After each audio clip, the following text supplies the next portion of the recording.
हमें नया हॉस्पिटल नहीं चाहिए क्योंकि हमारे पास हॉस्पिटल पहले से मौजूद है। और सिर्फ हॉस्पिटल ही नहीं, एक ऐसा हॉस्पिटल जिसे बनाने वालों ने अपने समय से 50 साल आगे सोचकर बनाया था। जी हाँ, हासीमारा मलंगी का सेंट्रल हॉस्पिटल। लगभग 1970 के दशक में बना यह हॉस्पिटल सिर्फ उस समय की जरूरतों के लिए नहीं बनाया गया था।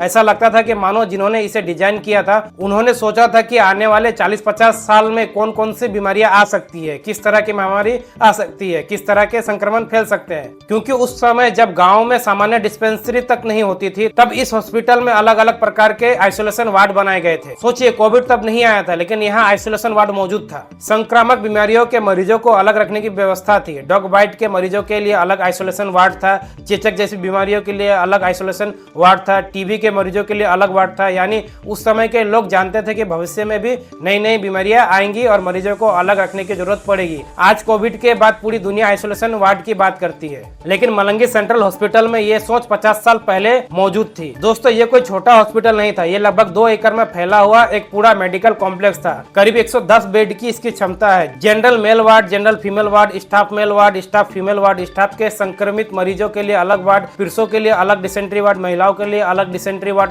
स्टाफ के लिए भी अलग डिसेंट्री वार्ड, बच्चों के लिए चाइल्ड वार्ड, माताओं के लिए maternity ward, labour room, operation theatre, x ray room, dispensary, medical store room, hospital kitchen, morgue जिसको मुर्दा घर भी कहते हैं, धोबी घर भी था, नर्स के लिए रेस्ट रूम था, सीएमओ का रूम था, मेडिकल ऑफिसर का रूम था, मेडिकल अटेंडेंट रूम है। यानी एक ऐसा अस्पताल जहां इलाज के लिए लगभग हर बुनियादी व्यवस्था मौजूद है। और सबसे हैरान की बात है कि आज भी इसकी इमारत मजबूती से खड़ी है। यहाँ के लोग ये बात को भलीभांति जानते हैं कि इसकी दीवारें और ढांचा आज भी कई नई इमारतों से ज्यादा मजबूत दिखाई देता है। मुझे नहीं लगता कि आने वाला 30-40 साल तक इस स्ट्रक्चर को कोई भी बड़ी समस्या होने वाली है। अब सवाल उठता है, क्या हमें करोड़ रुपया खर्च करके फिर से एक नया अस्पताल बनाना चाहिए या फिर पहले से मौजूद इस विशाल अस्पताल को आधुनिक बनाकर फिर से चालू करना चाहिए? मेरे हिसाब से जवाब बिल्कुल साफ है। आज जरूरत है आईसीयू की, सीसीयू की, वेंटिलेटर यूनिट की, इमरजेंसी एंड ट्रॉमा यूनिट की, आधुनिक लेबोरेटरी की, डिजिटल एक्सरे रूम की, कुछ नए उपकरणों की और सबसे महत्वपूर्ण स्थायी डॉक्टरों की। क्योंकि यहाँ पे एक डॉक्टर है, लेबोरेटरी भी है, कुछ टेस्ट भी होती है,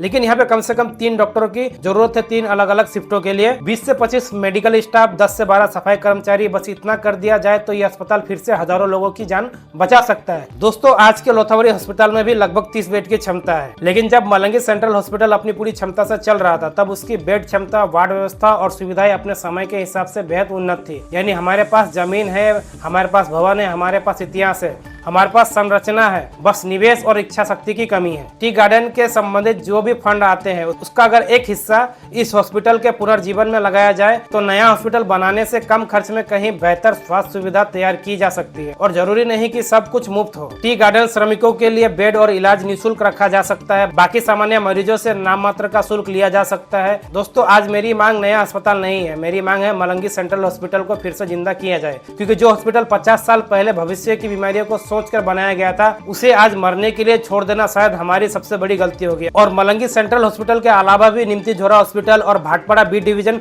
हॉस्पिटल भी है जिसको पुनर्जीवन की जरूरत है। अगर आप भी चाहते हैं कि ये सारे अस्पताल फिर से चालू हो तो इस वीडियो को ज्यादा से ज्यादा शेयर कीजिए, क्योंकि कभी कभी समाधान नया बनाने से नहीं, पुराना धरोहर को फिर से खड़ा करने में होता है। जय हिंद।